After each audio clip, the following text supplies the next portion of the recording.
This story was from a 13-year-old female, and it actually happened. It was winter 2018, and me and my friend Jenny really got into skiing that year. There was a lot of snow because we live in Norway.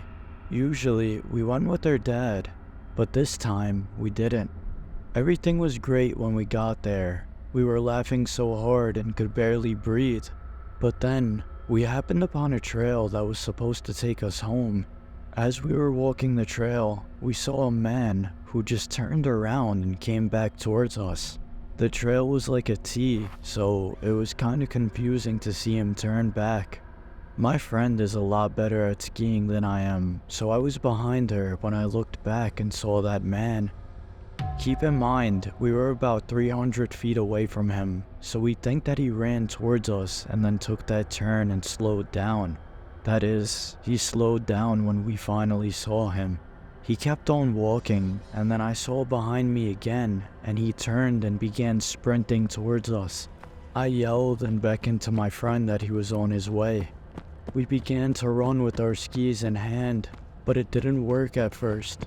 I had to sit there and take off my skis. When I finally got them off, I was running so fast that they kept falling because I was holding them in my hand. At this point, I felt the saliva hanging down out of my mouth because I was so tired from running. We wanted to stop, but we couldn't. Finally, we made it up a hill, and that was the path that got us to the neighborhood.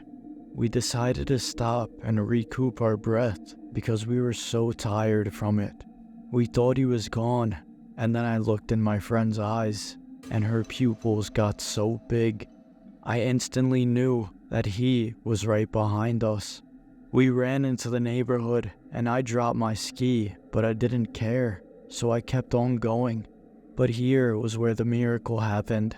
Me and my friend are neighbors, and her house is closest to us at this current point. Usually, the door would be locked, but as we approached it, it was open, waiting for us to go inside. We ran inside to our mom, who obviously asked if we were okay. We told her everything, in which my best friend started to bawl her eyes out crying. We went looking for the ski, and it wasn't there. And the man skiing who had on black clothing was also nowhere to be found. Part of me thinks he went back and stole that ski, and who knows what he did with it. But I can promise you, I'm never going skiing alone again, and I can't believe this even happened in the first place.